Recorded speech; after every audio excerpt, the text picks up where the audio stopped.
Baltimore Ravens unfortunately continue to kill the NFL draft at 119th overall.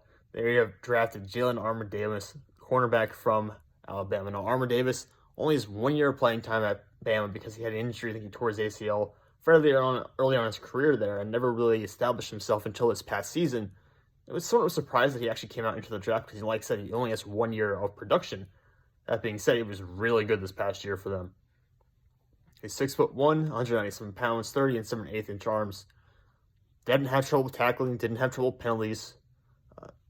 And overall, I think he carried himself really well for a player who was highly inexperienced going against SEC competition and playing in the college football playoff.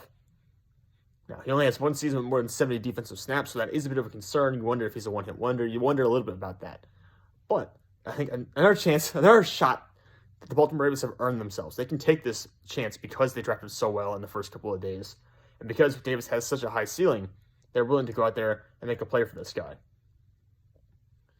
But so he did have a troublesome game against Ole Miss where he's facing Matt Corral. They struggled against Mississippi State where they obviously have a high-powered passing attack. So those are somewhat concerns there. Those are probably his two worst games.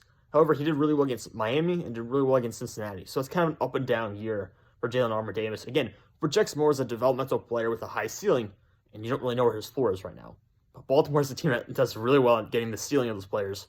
So Jalyn Armour-Davis from Alabama is probably a really good pick here for Baltimore.